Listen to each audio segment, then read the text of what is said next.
हम लोगों के लिए ये काम मुश्किल कैसे हो सकता है। 15 से 20 मिनट हाजिर दिमागी के साथ और ईमानदारी के साथ सुनने की कोशिश कीजिए।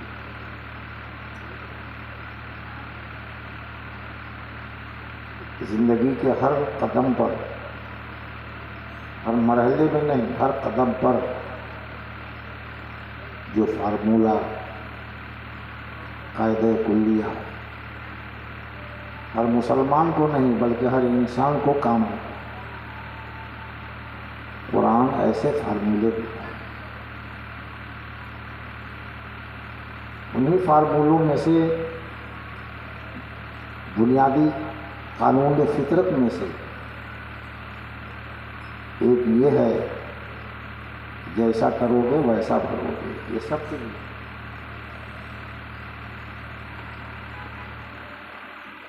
जैसा करोगे वैसा भरोगे। ऐसा नहीं कि मरने के बाद ही हिसाब किताब होता है, कुछ यहाँ भी है। पूरा पूरा बदला नेकी का हो या बदी का हो वहाँ मिलेगा, लेकिन जुज़वी बदला जिसको कम कहिए यहाँ भी मिलता है, हर किसी को मिलता है।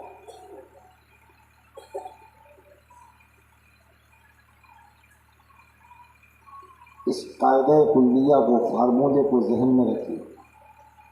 और दूसरा कायदा कुल्लिया ये है कि दुनिया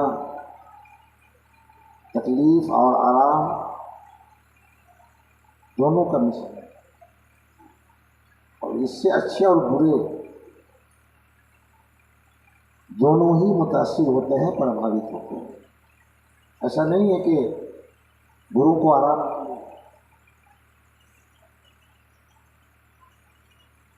बुरे लोग ज़्यादा उठाते हैं दुनिया में,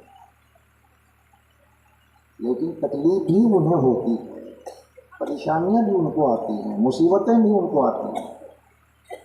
और नेक लोग तकलीफ ज़्यादा उठाते हैं, आराम कम नहीं। ये भी एक फार्मूला है कानून फितरत। इनको आराम और खालिश आराम मरने के बाद है, वहाँ कोई तकलीफ नहीं। यहाँ की ज़िंदगी में आराम और तकलीफ, खुशी और गम दोनों मिलकर रहते हैं हर शख्स की ज़िंदगी में। नेकों की ज़िंदगी में आराम कम, तकलीफ ज़्यादा। बुरों की ज़िंदगी में तकलीफ कम, आराम ज़्यादा। तीसरा फार्मूला ये है जो हमें कुरान देता है। सब पर आयतें हैं, वक्त कम है, इसलिए हम इसी एक आयत से जो खुतबे के बाद हमने तिलावत की है, तीनों फार्मूले को सिद्ध करेंगे इंशाअल्लाह।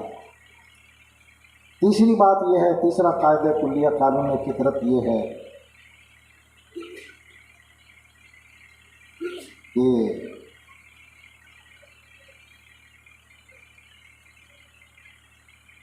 तकलीफ कम होती है बुरों को, आराम ज़्यादा मिलता है, लेकिन तकलीफ का एहसास बुरों को ज़्यादा होता है।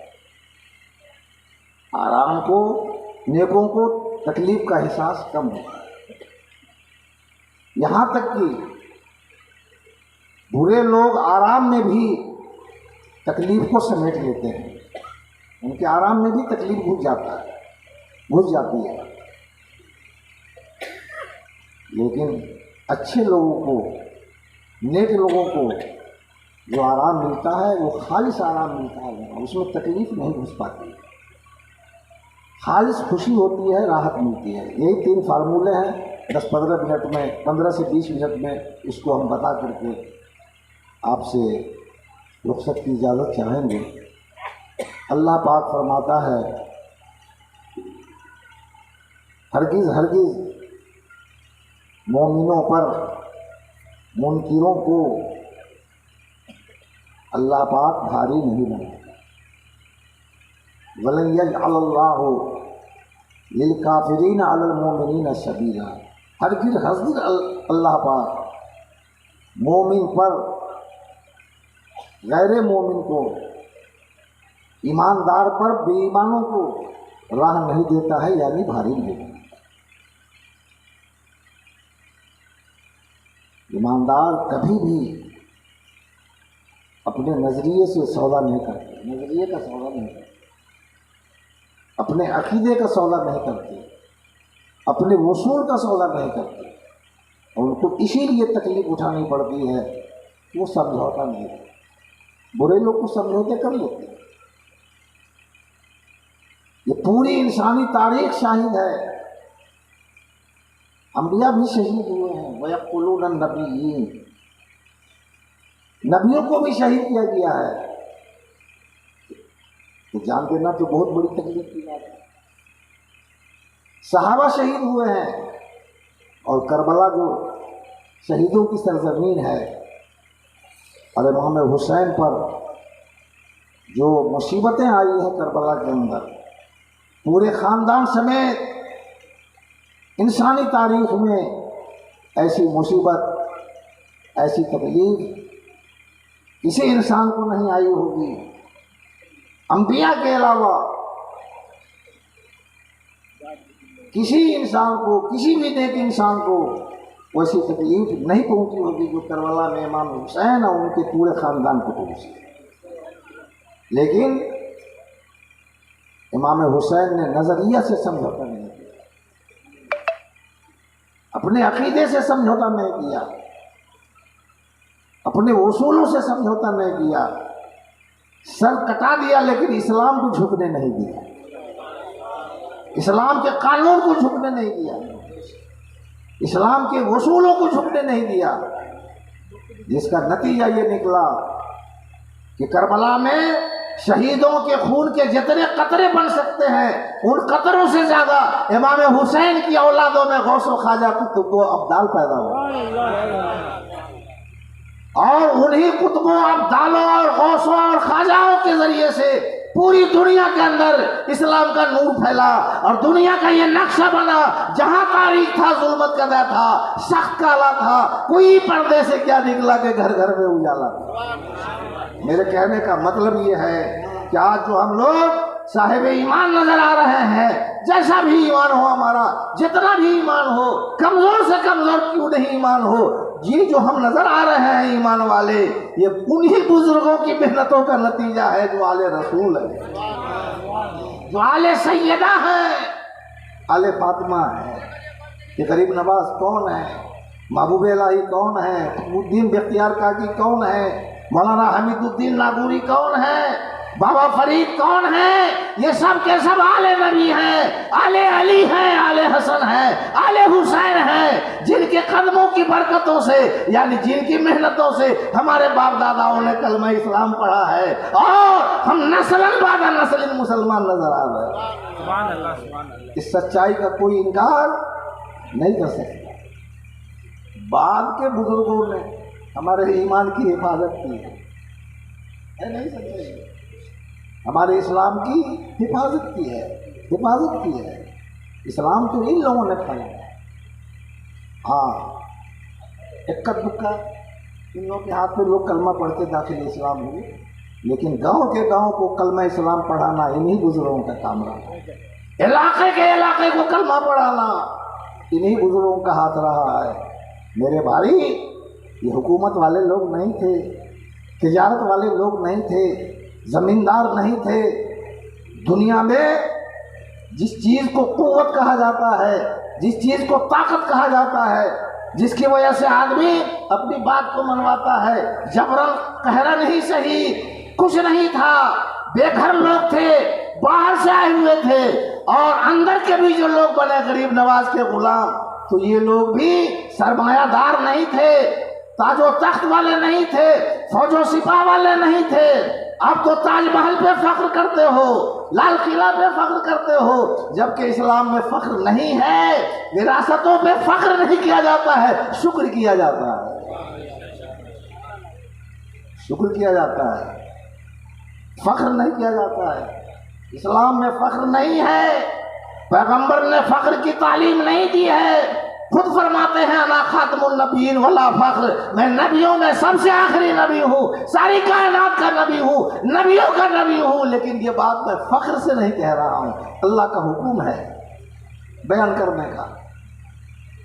तो लोग लाल किला पे फख्र करते हैं, ताजमहल पे फख्र करते हैं, कुतुब मीनार पे फख्र करते हैं, लेकिन हम फख्र तो जाने दीजिए, ये शुक्र है ख्वाजा का आस्थाना पर हमें शुक्र है, महबूब इलाही के आस्थाने पे हम शुक्र करते हैं कि अल्लाह ने इन बुजुर्गों को अता फरमाया और हमारे बाप दादा इनके हाथ में कलमा इस्लाम पढ़ के और हम आज इस्लाम के दायरे में नजर आ रहे।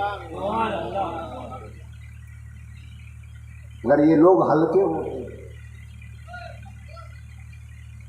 अगर ये लोग इस्लाम फैलाने में बड़ी कठिनाइयाँ हुई, तीनों जो पॉइंट हमने दिए हैं आपको, तीनों उसूल तीनों सिद्ध हो जाते हैं इसी आयत करीमा से। अल्लाह मोमिनों पर गैर मोमिन को भारी नहीं बनाता है, सच्चों पर झूठों को भारी नहीं बनाता है, हक परस्तों को नफ्स परस्तों को हक परस्तों पे भारी नहीं बनाता है, अहले बातिल को अहले हक पर भारी नहीं बनाता है।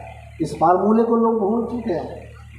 एक चुटकी खैनी पर झूठ बोल देते हैं, तरफदारी कर देते हैं, बीवी के प्यार में गुनाह करते हैं, बाल बच्चों को खुश रखने के लिए दूसरों के गले काटते हैं और समझते हैं कि हम भारी हो गए। यार भारी नहीं बने, ये दौलत जो हराम से समेटी है कै नस्ल चलती है बताइए ना, एक से दो नस्ल, तीसरी नस्ल में सुहा। ये जो शोहरत चल रही है हराम की ज्यादा दिनों तक नहीं चलती, लेकिन देखो गरीब नवाज की इज्जत कब से है, कब तक है और कब तक रहेगी, बोलिए। हराम में दम नहीं होता है, नाजायज में कुव्वत नहीं होती है, पानी का बुलबुला पानी के ऊपर नजर जरूर आता है लेकिन उसमें दम नहीं होता है, दम तो पानी ही है, वो फूट के खत्म होता है कि नहीं होता है। तो कभी कभी देखने को ये मिलता है कि नाजायज जायज पर हावी हो गया, बातिल हक पर हावी हो गया, सच झूठ सच पर हावी हो गया, जैसा कि करबला में देखने को मिला। लेकिन यजीदियत हावी नहीं हुई, हुसैनियत करबला में भी हावी थी और पूरे दौर में हावी रही है और क़यामत तक हुसैनियत हावी होती रहेगी। आखिरी इमाम महदी होंगे जो इमाम हसन और हुसैन ही की औलाद में, जिनके जरिए से पूरी दुनिया के अंदर इस्लाम फैल जाएगा। रूए जमीन पर एक भी गैर इस्लाम नजर नहीं आएगा। ये तारीखी शवाहिद है। और ये भी सुन लीजिए, अगर इमाम हुसैन को जो हालात उनके सामने आए डर जाते, तकलीफ का ज़्यादा एहसास होता। भाई कोई भी जनरल कोई भी फौजी मैदान में जाता है तो बीवी बच्चे को लेकर नहीं जाता है, यहाँ सिर्फ अपना मामला नहीं है, पूरे खानदान का मामला है। दूध पीता बच्चा है, छोटे बच्चे हैं, बीवी है, बेटी है, बहन है, ये सारे लोगों के साथ सारे खतरे में हैं। सारा नतीजा इमाम हुसैन के सामने है। 22,000 के सामने कब तक? 4 से 5-6 घंटे में रिजल्ट आउट हो गया। यजीद का तख्त, यजीद का ताज मुस्तहकम नजर आया जाहिरी हाल में। लेकिन फिर क्या हुआ? कहाँ है यजीद का ताज? कहाँ है यजीद का तख्त? कहाँ है यजीद की बादशाहत? लेकिन हुसैन की जितनी औलादें हैं, जो जहां है बादशाह ज़माना है। गौसे पाक को देखो तो बादशाह ज़माना है, गरीब नवाज को देखो तो बादशाह ज़माना है। मैं अल्फाज के गोरख धंधे में फंसा करके आपका टाइम है बर्बाद करना नहीं चाहता, ज़ाय करना नहीं चाहता। इमाम हुसैन की औलाद में जो जहां है बादशाह ज़माना है। आज भी इनका सिक्का चलता है, आज भी इनकी अजमतों का फरेरा लहराता है। अपने तो अपने हैं, इनके आस्थाने पे गैर भी सवाली और भिखारी बनकर दामन फैलाए हुए नजर आते हैं, है कि नहीं? यह है सच में जान, यह है सदाकत में जान, यह है हक का भारीपन, यह है हक का भारीपन। ये मंजर आपने देख लिया, 10,000 से ज्यादा तारीख के सफ़हात, तारीख की जो किताबें हैं, सही सही किताबें, उन किताबों को पढ़िएगा तो 10,000 सफ़हात कम से कम आपको मुताला करने होंगे। हर जगह आप पूरी इंसानियत की तारीख को आप देखेंगे, हर जमाने की तारीख को देखेंगे तो देखेंगे कि आप हक ही बाला है, हक ही बाला है, लेकिन हक के साथ बातिल भी रहेगा। और ये लड़ाई यहाँ से नहीं शुरू हुई है, ये लड़ाई तो वहाँ से शुरू हो गई। अल्लामा इकबाल ने कहा, सती ज़कार रहा है अज़ल से था इमरोज़, चराग़े मुस्तफ़वी से शरारे दूर आ गए। यानी इबलीस और हज़रत आदम अलैहिस्सलाम का मार्का। और फिर हर ज़माने में नबियों को 1,24,000 जो पैगम्बर गुजरे हैं ना, सबको इस रास्ते से गुजरना पड़ा है, हक को बातिल से टकराना पड़ा है, झूठ और सच के बीच लड़ाई रही है। यही तो इम्तिहान है। कोई झूठ के रास्ते पर चलकर अपनी मंजिल जहन्नम बनाता है, कोई सच के रास्ते पर चलकर अपना मकाम जन्नत बनाता है। तकलीफ यहाँ भी है, तकलीफ वहाँ भी है, मेहनतें यहाँ भी हैं, मेहनतें वहाँ भी है कि नहीं है? दोनों जगह हैं। यहाँ तकलीफ ज़्यादा है, वहाँ तकलीफ कम है। यहाँ मेहनत ज़्यादा है, वहाँ मेहनत कम है। ये भी अपनी जगह पर है। अल्लाह के नबी फरमाते हैं, इन्ना शद्दल बला अल अंबिया सुम्मल अमसल व फल अमसल, सबसे ज़्यादा मुसीबतें, सबसे ज़्यादा तकलीफ है नबियों को आई हैं, और नबी के बाद जिनका जितना ऊंचा मर्तबा रहा है उतने ही तकलीफ़ों का सामना उन्हें करना है। दो बात आप तारीख के आईने में कुरान पढ़िए तो आप देखिए 13 साल मक्की ज़िंदगी में नबी को और गुलामान नबी को किस तरह सताया गया। फिर उसके बाद मदीना हिजरत करके आए, बद्र बर्पा हुआ, वहद बर्पा, जंग के मैदान में नबी को आना पड़ा। वहद में दंदान मुबारक की शहादत हुई, बाजार ताइफ में पूरा बदन लहूलुहान हुआ। जितनी कुर्बानियाँ उन लोगों ने दी है ना, आज हम लोगों पर वो मुसीबत आ जाए तो बहुत सारे लोग हैं जो इस्लाम को छोड़ के भाग जाएंगे। मामूली मामूली बात पर हम लोग घबरा जाते हैं। घबराते हैं कि नहीं घबराते हैं? शिकायत करते हैं, हमारे साथ ये हो रहा है, हमारे साथ वो हो रहा है, करते हैं कि नहीं करते? लेकिन नसीहत नहीं लेते, उपाय नहीं सोचते। भर कर ये मौजू रही है, हमको 15 से 20 मिनट में बात को ख़त्म कर देनी है। एहसास भी कम होता है। अगर एहसास ज़्यादा होने लगे ना तो अभी मैदान छोड़ कर भाग जाए। हज़रत साहबा जान देने की गरज से जाते थे मैदान में, जान देने की गरज से पहले तय कर लेते थे कि शहादत की मौत मरनी है, इसलिए बेजिगरी से लड़ते थे। इन्हें की जिंदा बच के आए।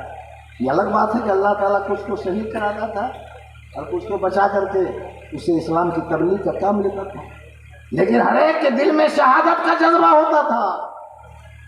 इसलिए कि कुरान ने कहा, वला तक़ूलू लिमन युक़्तलू फ़ी सबीलिल्लाहि अमवात, अल्लाह की राह में मरने वालों को मुर्दा मत कहो, बल अहयाउ वलाकिन ला तशऊरून, वो जिंदा है लेकिन तुम्हें इसका शऊर नहीं। बेशऊर लोग हैं जो हक की राह में जान देने से कतराते हैं, भागते हैं। भाई शहीदों की ज़िंदगी मिल जाए इससे बढ़ के और क्या दौलत हो सकती है। इसीलिए डॉक्टर इकबाल ने कहा, ये शहादत गहे उल्फत में कदम रखना है। लोग आसान समझते हैं मुसलमान होना, और शहादत के जज्बे से जाने का मतलब ये है, बल्कि सही हदीस है जिसका मजमून मैं पेश कर रहा हूँ। हदीस भी पढ़ के सुना सकता हूँ। हदीस की 5 किताबों में ये हदीस आई है। जन्नत में कैसी कैसी लज्जतें हैं, उन लज्जतों का नक्शा कोई खींच नहीं सकता। जब राहत मिलेगी तब पता चलेगा, महसूस होगा कैसी राहत है वहाँ। लेकिन उस जन्नत में भी शहीदों को जब शहादत की लज्जत का याद आएगी तो तमन्ना करेंगे, या अल्लाह बार बार 10 बार हमें दुनिया में भेजा जाए और हमको शहादत के मरहले से गुजार कर उस लज्जत से आशना किया जाए। अब बताइए, जान देने में कितनी लज्जत मिलती है एक शहीद को, तो वही जानेगा वो शहादत की मौत मरता है। मैं एक बुजुर्ग का कौल सुना रहा हूँ, मखदूम बिहारी की बात आई। आप फरमाते हैं नेकों पर जब मुसीबत आती है ना, तो मुसीबत का एहसास क्या होता है? सुनो, अगर मुसीबत का पहाड़ भी उनकी पीठ पर आ जाए तो लगेगा कि तिनका आया है, लगा है कि तिनका आया है। और बुरे पर अगर मुसीबत का तिनका आ जाए तो लगता है उसमें तो पहाड़ आ गया, पहाड़ आ गया। आज देखिए ना, रोज़ा रखने में जो लोग मजबूत ईमान के हैं, मुश्किल से मुश्किल काम करते हैं और बड़ी आसानी से रोज़े रख लेते हैं, उनको एहसास ज़्यादा नहीं होता भूख और प्यास। और बहुत सारे लोग ऐसे हैं जो नहीं रखते, बुरे लोग हैं, उनसे रोज़ा नहीं रखते, ज़कात नहीं दे पाते हैं, तकलीफ होती है, कितना माल हमारा जा रहा है, नमाज नहीं पढ़ पाते हैं, इसलिए कि नमाज पढ़ने में तो दिक्कत है कि नहीं, वज़ू करना है, उठना है, पाबंदी करनी है, बगैर दिक्कत के कुछ होता है? गुनाह करने में भी दिक्कत होती है भाई, बगैर मेहनत के हुए कोई गुनाह भी नहीं करता। इसी तरह से नेकी करने में भी दिक्कत है। बस यही है, जिसका ईमान मजबूत है उसको दिक्कत का एहसास कम होता है, और जिसका ईमान कमज़ोर है उसको दिक्कत का एहसास इतना होता है कि वो कर नहीं पाता है। इन्हीं 3 फार्मूलों को याद रखिए और मजबूत ईमान वाला बनिए। पैगाम कुरान दे रहा है, मैं नहीं दे रहा हूँ। इंशाअल्लाह अज़ीज़ कभी सही पर गलत भारी नहीं हो सकता है, सच पर झूठ भारी नहीं हो सकता है, बातिल हक पे भारी नहीं हो सकता है। अहले हक को दिक्कत हो सकती है हक पर रहने में, लेकिन जीत हक ही की होती है, गालिब हक ही रहता है। और ये दुनिया का जो निज़ाम चल रहा है, निज़ाम हक ही पे चल रहा है दुनिया, उसूल हक पर ही दुनिया का निज़ाम चल रहा है। बताओ ना भाई, ये पानी कौन सा गुनाह कर रहा है? ये आसमान कौन सा गुनाह कर रहा है? सूरज चाँद कौन से गुनाह कर रहे हैं? पेड़ पौधे कौन सा गुनाह कर रहे हैं? इंसान की हुकूमत कितनी चीज़ों पर है? जिसने इस दुनिया को बनाया है उसी की सब पर हुकूमत है। खुद जो हाकिम बना हुआ है उस पर भी अल्लाह ही की हुकूमत नहीं है। तो पैदा होता है अल्लाह की मर्ज़ी से पैदा होता है, उसकी जो शक्ल बनती है अल्लाह की मशीयत से बनती है कि नहीं? उसको जो ताकत है वो अल्लाह की मशीयत से है। आँख अल्लाह ने देखने के लिए बनाया है, कोई कान से देखने का काम लेके दिखा दे तब समझने के लिए हाकिम है। अल्लाह ने कान को सुनने के लिए बनाया है। गम आ रहा है, मुसीबत आ रही है, एक्सीडेंट हो रहा है, बच्चे मर रहे हैं, दौलत जा रही है, चोर चोरी कर दिया, डाकू डकैत, कहाँ तुम बचा पाए अपने आप को खतरे से? बोलिए, बड़े हाकिम बनते हो तो अपने आप को हर तरह से महफूज कर लो भाई, है ना? कोई कर पाता है? फिर उसके बाद मौत तो आनी ही आनी है। इसलिए अल्लाह हकमुल हाकिमीन है। सच पे रहिए, झूठ को ख़त्म कीजिए। आज हमारा हाल ये है कि हमारे घरों में झूठ है, हमारे घरों में जुल्म है, हमारे घरों में अय्याशियाँ हैं, हमारे घरों में गीबतें हैं, हमारे घरों में दूसरों के नुकसान पहुंचाने का प्लान है, कीना है, बुग़्ज़ है कि नहीं है? हम तो आपस में एक दूसरे से परेशान हैं। बेटा बाप से परेशान है, बाप बेटे से परेशान है, बीवी शौहर से परेशान है, और शौहर बीवी से परेशान है, भाई भाई से परेशान है, अड़ोस पड़ोस से परेशान है। बाहर के खतरों को जाने दीजिए, अंदर ही में हम कम खतरों से दो चार है। क्यों? इसलिए कि हम नफ्स परस्त हो गए। जब आदमी नफ्स परस्त हो जाता है ना तो बातिल परस्त हो जाता है। एक कुफ्र वो है जो इस्लाम से खारिज कर देता है, जिसको इनकार कहा जाता है, अल्लाह रसूल का इनकार, उसके कानून का इनकार। एक कुफ्र वो है जिसे नाशुक्री कहा जाता है। वला तकफुरू फज़कुरूनी अज़कुरुकुम वश्कुरूली वला तकफुरून। नाशुक्री मत करो, अल्लाह की नेमतों का शुक्रिया अदा करो, अल्लाह का शुक्रिया अदा करो और अल्लाह के नबी का शुक्रिया अदा करो। हत्ता कि तो माँ बाप का भी शुक्रिया अदा करने का कुरान ने हुक्म दिया, अनिश्कुर ली वले वालिदैन, कि मेरा भी शुक्रिया अदा करो, माँ बाप का भी शुक्रिया नहीं, यानी उसके एहसान को पहचानो। हत्ता कि एक आदमी दूसरे आदमी का भी शुक्रिया अदा करे। बल लम यशकुरिन्नासा लम यशकुरिल्लाह, जो लोगों का शुक्रिया अदा नहीं करता है वो अल्लाह का भी शुक्रिया अदा नहीं है। तो हम लोग शुक्रिया अदा कर पाते हैं? बोलिए, दूसरों पर एहसान कीजिएगा तब ना शुक्रिया अदा करेगा, और जुल्म कीजिएगा तो वहाँ करेगा कि नहीं करेगा? बाप बेटे पर जुल्म करे, बेटा हाँ करेगा, बाप को पढ़ना ही पढ़ना है, कानून फितरत है। यहाँ भी सज़ा मिलती है, मोमिन हो गैर मोमिन हो, नेक हो बद हो, बलाए नमाजी हैं, लोगों को फंसाएंगे तो एक दिन अपने भी फंसेंगे, नमाज थोड़े उसको बचा लेंगे। हाजी है बेईमानी शैतानी कराएंगे तो एक दिन उनको भी सजा भुगतनी होगी। यहाँ भी लूटा हुआ माल जाएगा। और जानते हैं अमीरी के बाद जो गरीबी आती है तो बहुत खतरनाक चीज़ हो जाती है, बहुत तकलीफदेह हो जाती है। बड़ी मुसीबत शरीफ को है अमीर होकर गरीब होना, बड़ी मुसीबत शरीफ को है अमीर होकर गरीब होना। उतना ही कमाओ जितना को बचा सको, तुम्हारी औलाद बचा सके। हलाल ही बचता है, हराम बचता नहीं है, याद रखिए इस बात को। और जितनी बदमाशियाँ हो रही हैं इंसानी समाज के अंदर, मुसलमानी समाज के अंदर, ये सब हराम खाने के लिए बदमाशियाँ हो रही हैं, ऐशो इशरत के लिए बदमाशियाँ हो रही हैं। इन बदमाशियों को छोड़िए, ईमान को मजबूत कीजिए। बुजुर्गों का यही तरीका है, अल्लाह वालों ने यही किया। उन्होंने किसी पर जुल्म नहीं किया, बल्कि जुल्म वो सहे। वो भूखे रहकर भी दूसरों को खिला दिया, प्यासे रहकर भी दूसरों को पिला दिया। सिर्फ नारा लगा लेने से और निस्बत जोड़ लेने से, मुरीद हो जाने से कोई बुजुर्गों का वफादार नहीं होता है, बल्कि बुजुर्गों के मिशन को भी ढोना पड़ेगा। बुजुर्गों के मिशन को भी ढोना पड़ेगा। अगर बुजुर्गों का एहसान मानते हो कलमा पढ़ाने का, तो उनका शुक्रिया भी अदा करना होगा और कलमे के तकाजे और मुतालबे को भी पूरा करना होगा। सिर्फ जलसा करा लेने से कोई सरकारी सुलगाही का वफादार हो जाएगा, ऐसा नहीं है। चंद मुरीदीन हो इसी गांव के अंदर और एक मुरीद दूसरे मुरीद को नुकसान पहुंचाता है, दूसरे मुरीद को तकलीफ पहुंचाता है, हकमारी करता है, तो मेरे भाई ये बुजुर्गान दीन से वाबिस्ता होने का जो तरीका है वो तरीका गलत हो गया। हम गोया के एहसानमंद नहीं हुए। मेरे नबी ने फरमाया मन आज़ा मुसलमान फ़कत आज़ानी, जो किसी मुसलमान को ईज़ा देता है उसने मुझको ईज़ा दिया। मन आज़ानी फ़कत आज़ल्लाह, और जिसने मुझको ईज़ा दिया यानी तकलीफ दिया, गोया कि उसने अल्लाह को नाराज़ कर दिया। क्यों? इसलिए कि सारे उम्मती नबी के, सारे उम्मती क्या हैं? नबी के हैं। इन बातों पर भी गौर किया जाए, समाज को साफ सुथरा रखा जाए। और आखिरी बात नसीहत के तौर पर मैं ये कह के इसको सपोर्ट देने की हमारे पास ज़रूरत नहीं है। इसको आप लोग सभी जानते हैं कि अगर किसी भी आबादी के अंदर एक भी सच्चा पक्का मोमिन रहता है तो उसकी बरकत से पूरी आबादी महफूज रहती है। उसकी बरकत से पूरी आबादी महफूज रहती है। इसलिए जो लोग सच्चे हैं ना, उन सच्चों को झूठा बनाने की कोशिश मत कीजिए। बात समझ में आ गई? चाय पिला करके झूठ न बोलवाइए, खैनी खिला करके तरफदारी न कराइए। जो सच्चा है उनकी सच्चाई में मदद कीजिए। ऐसा होता है कि नहीं? दोस्ती में, ताल्लुकात में, रिश्ते में, खानदान में, बेटा हमारा गलत किया सही किया उससे कोई लेना देना नहीं है, बेटा की मदद करनी है।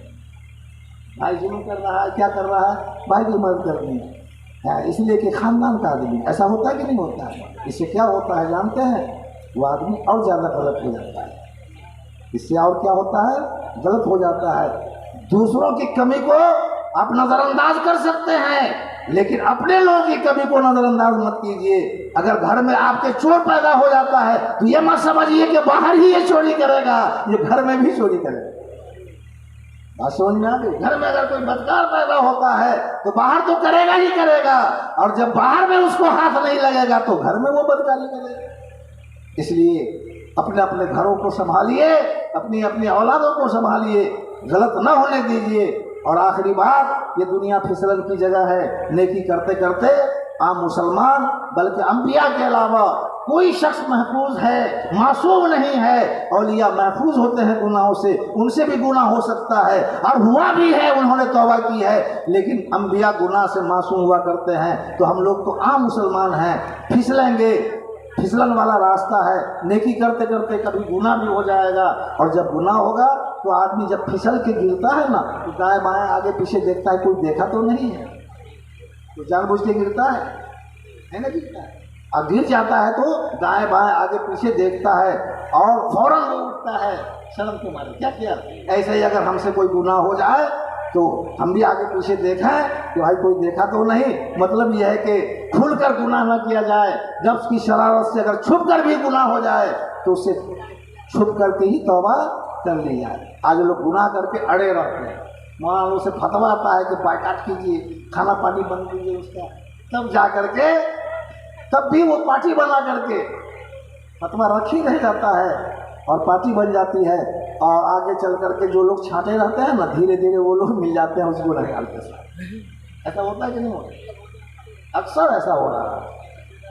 इसलिए अगर गुनाह हो जाए फौरन गुनाह का इकरार कर लीजिए। खुला गुनाह हो जाए तो खुली तौबा कीजिए, छुपा गुनाह हो जाए तो छुपी तौबा कीजिए। इंशाअल्लाह अज़ीज़ गैब से मदद होगी। हमारी जान, हमारे माल, हमारी आबरू, हमारे दीन, हमारी ईमान सब की हिफाजत गैब से हो जाएगी। अल्लाह तबारक व तआला कभी ऐसा होता है कि गैरों से भी मुसलमानों की मदद करा देता है। हदीस शरीफ है, इन्नल्लाह लयुअय्यिदु हाज़ा दीन बिर्रजुलिल काफिर। अल्लाह ताला इस दीन की मदद काफिरों से भी करे। आज नहीं देखते हैं कि बहुत सारे गैर मुस्लिम हैं जो हमारे सपोर्ट में बोलते हैं कि नहीं बोलते?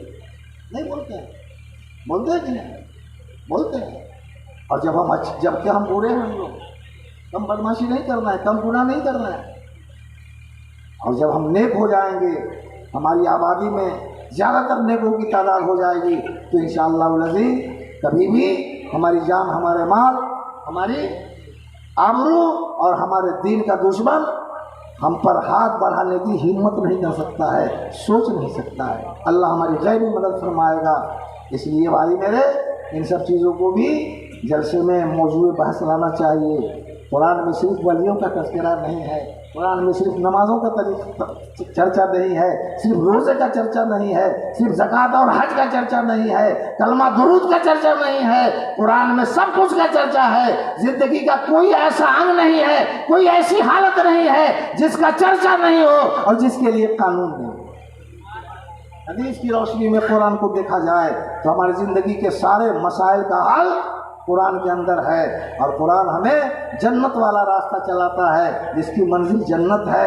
कुरान से हटकर अगर हम जिंदगी गुजारेंगे, माज़अल्लाह माज़अल्लाह सुम्मा माज़अल्लाह, 1000 बार अल्लाह की पनाह, अगर कहीं ईमान के दामन से हमारा हाथ फिसल गया, माज़अल्लाह कुफ्र पर मौत हो गई, तो फिर हम तो हमेशा हमेशा के लिए जहन्नम में चले जाएंगे।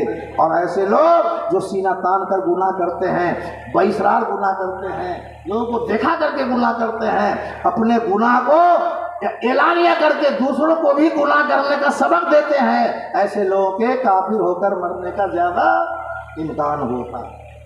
इसलिए खुद बुरे हैं, अच्छा बनने की कोशिश कीजिए। थोड़ी सी राहत के लिए, थोड़ी सी लज्जत के लिए अपने गुनाह में दूसरों से सपोर्ट लेकर दूसरों को भी गुनहगार मत बनाइए। अल्लाह तबारक व तआला तौफीक अता फरमाने वाला है। इन लफ्ज़ों के साथ मैं अपने बयान को ख़त्म करता हूँ। इलाही मालिक व मौला, दिलों को मरकज़ महरो वफा कर, हरीम किबरिया से आशना कर। जिसे नाने जमी जौ की रोटी, जिसे नाने जमी बख्शी है तूने, उसे बाजू हैदर भी अता कर। वाखिरु दावाना अनिल हम्दुलिल्लाहि रब्बिल आलमीन।